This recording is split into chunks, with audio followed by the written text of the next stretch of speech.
Welcome to The Explainer. Today, we are cracking the code on a topic that trips up almost everyone learning English: how to talk about the future. It seems like it should be simple, right? But as you probably know, it's a bit of a puzzle. I mean, really, if you've ever just paused, totally stuck on whether to use will or going to or something else entirely, you're so not alone. But don't you worry, because in the next few minutes, we are going to solve this puzzle for good. So here's our game plan. We're going to follow the story of two travelers planning a trip. And through their little adventure, we're going to see exactly how and when to use each of these future forms out in the wild. Okay, so to solve this whole puzzle, the very first thing we need to do is kind of shift how we think about what future tense really means in English. See, here's the thing. Your choice of words isn't just about boring old grammar. It's all about what you're trying to communicate, Your intention. Are you just having a sudden idea? Are you talking about a plan you made yesterday? Or is it a totally fixed appointment? Each one needs a different tool from the toolbox. All right, let's meet our two travelers, Mick and Mary. They're just chilling at home, and then boom, an idea just sparks. This is the perfect place for our first future tool, will, to make an appearance. You should think of will as the instant future. It's for those aha moments, the decisions you make right there on the spot. There's no plan beforehand, just a spontaneous thought that pops into your head. And this is a perfect example. The decision to go to New Zealand wasn't planned at all. The idea just happened right now. And will is the absolute perfect way to express that spur-of-the-moment decision.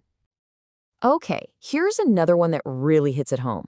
Maybe my father will give me the money I need. This isn't a done deal, right? It's a prediction, a hope about what might happen. There's no solid evidence, just a possibility, and that's will in a nutshell. So, Mick and Mary are loving this spontaneous idea. They've chatted about it, and that little spark, it's starting to turn into a real plan, a real intention. And this brings us to our next tool, be going to. This slide is awesome because it just lays it all out so clearly.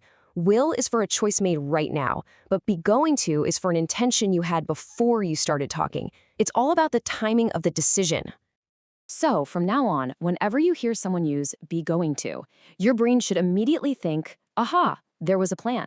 They've already thought about this. A decision was made before they opened their mouth. I mean, look at this example. This isn't some, hey, let's go moment anymore. Nope. They've decided where they're going and how they're getting there. It's a clear plan, a solid intention for the future. Okay, things are getting real now. The intention has officially moved from just a thought to an actual reality. Tickets are booked, hotels are confirmed, we're talking fixed arrangements. And for that, we need a different tool, the present continuous. I love this one. I call it the diary tense.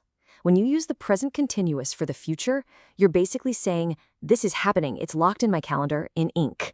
The plan has become a firm arrangement.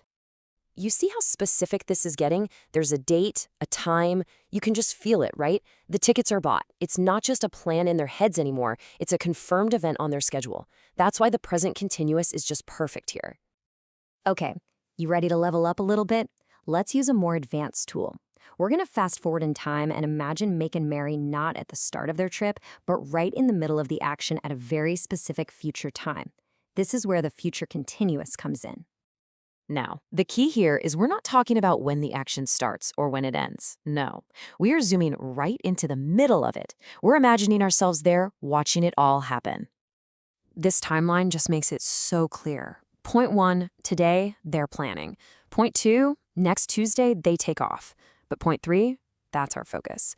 At midday next Tuesday, what's happening? They will be flying. This example is just fantastic, isn't it? It paints such a clear picture. It doesn't just say, I'll fly tomorrow. It says, at midday tomorrow, I will be flying over the Atlantic. You can practically feel the airplane rumbling. It puts you right in that moment. All right, so we've gone on a whole journey here, from a little idea to an action in progress. Let's wrap this all up in a neat little toolkit for you that you can start using like right now. Okay, this table right here, this is your new best friend, your ultimate cheat sheet. Spontaneous thought? Use will. Got a plan you made before? Be going to.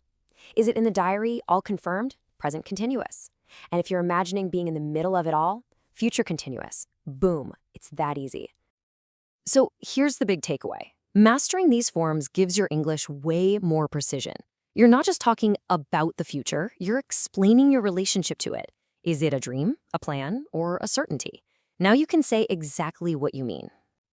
And there you have it. The tools are officially in your hands. The slide asks, what are you doing this weekend? Notice that? It's using the present continuous. It's asking about your fixed arrangements. So go on, think about it. What will you do? What are you going to do? And what are you doing? Thanks for tuning in.